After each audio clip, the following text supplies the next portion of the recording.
when 1956 rolled around, I'm sure many of you remember the great wave of Hungarian refugees who came, the first non-French, non-English speaking wave of refugees who came to Canada post-war.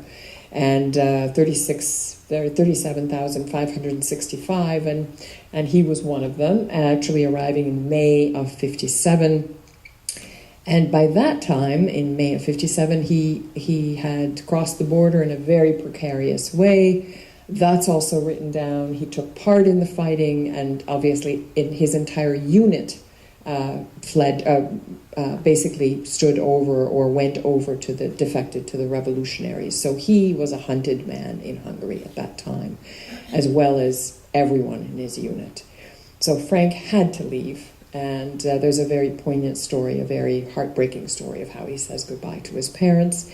But I would just like to, he sat on a Greek shipping liner, and when he arrived in Quebec City, absolutely he was the only one getting off, because they were all merchant marines on this shipping liner. He was the only one.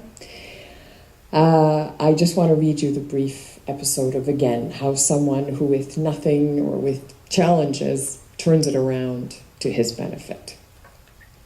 Frank Hasenfratz, utterly alone in this new place called Quebec City, boarded a bus with his small shoulder bag containing all his worldly possessions: a toothbrush, shaving kit, soap, and the $5 gift from Canada. He observed people as he rode, trying to melt in as much as possible. No one asked him for the bus fare, and he didn't know what he would have done if someone had. He changed buses several times, and it took him hours to locate the train station. Once he found it, he settled in on one of the wooden benches for the evening, watching people come and go until all activity had gradually ceased. When the station quieted down for the evening, he put his shoulder bag under his head as a pillow, put his feet up, and fell into an uneasy sleep. At night, he felt the hardness of the wooden bench pushing on his bones. It was unrelenting. His body was too thin to cushion the wooden slats of the bench. He slept fitfully at best. The days passed slowly. During the day, he tried to look like someone just waiting for the train, but it became a challenge to keep up the appearance of someone waiting all day long.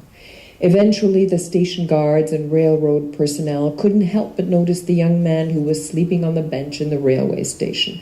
Some were friendly, greeting Ferenc each morning as they arrived at work, jokingly asking, "Are you still here?"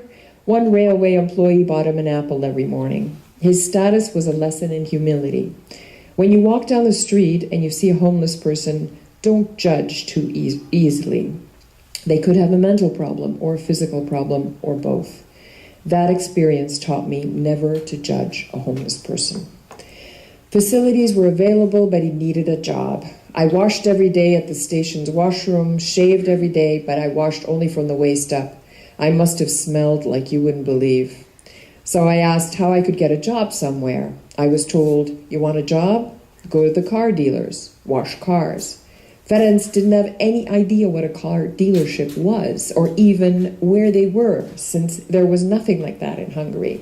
But after the persistent questioning and gesturing with his hands, he found out there was a car dealership nearby.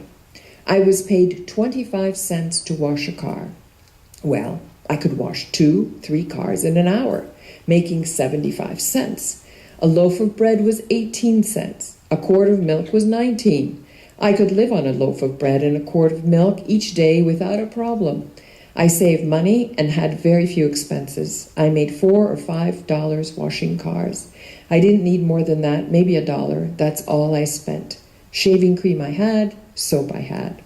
After a few days, Ferenc had enough money to feel confident enough to travel to Montreal, where he again lived in the train station, found a car dealership, and washed more cars.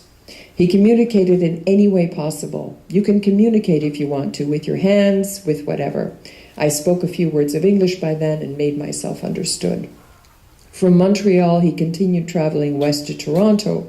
Ferenc had the address and telephone number of his mother's brother, Uncle Jake, who came to Canada in the 1930s and lived in Arras, near Guelph, an hour further west again. As he had never met Uncle Jake, he felt reticent about simply showing up, penniless, on his doorstep. Ferenc felt it important to make his own way to Guelph. In Toronto, he approached a railway employee who looked friendly and asked him if he would make a telephone call on his behalf in broken English. He told the man, "It's long distance. If it was short distance, I would walk there." The man smiled at the little joke and obliged him. Jake answered the phone and asked to speak to Ferenc, instructing him to come to Guelph right away, telling him the exact time the train left for Toronto from Guelph. After Ferenc gave the phone back to the man, Jake asked him to make sure Ferenc was on the next train to Guelph. His nephew traveled all the way from Quebec City for free. He never bought a ticket, and no one ever asked him to show a ticket. Ferenc arrived in Guelph at 1:30 in the morning. Uncle Jake was stranded on the platform, standing on the platform, waiting. 6 weeks had passed since his arrival in Canada. That's Ferenc's 6 weeks. Although Ferenc had never met Uncle Jake, the family resemblance was undeniable. Ferenc walked directly to him and said, "You must be my Uncle Jake."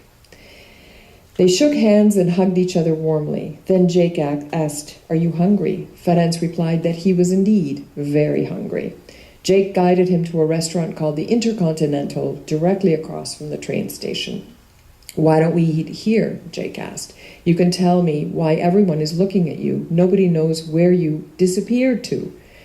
When they received the menus, Jake asked Ferenc what he would like to eat. He began by reading and translating the specials. Chicken breast with roasted potatoes and vegetables, pork chops with mashed potatoes and carrots. "I'll have that," replied Ferenc, feeling famished, as if he could have eaten all of the menu items at once. "You can't have that," replied Jake, and he continued to read the menu. Roast beef with mashed potatoes and gravy. "I'll have that," Ferenc piped up again. "But you can't have that either," replied Jake. By this time, Ferenc was increasingly anxious. "Why can't I have any of those things? I'm not fussy. I'd love to have it." Jake looked at Ferenc and said, "Did you forget? It's Friday. It's after midnight, and you're Catholic. You cannot eat meat." Ferenc couldn't believe it. Since he arrived in Canada, he'd been living on bread and milk. He certainly didn't think of Friday fasting. His life thus far in Canada had been one continuous fast, but he didn't want to offend his uncle and his new aunt. He smiled and replied, "So, I guess I'm going to have eggs." His new life, a new adventure in the new world, had just begun. Thank you very much.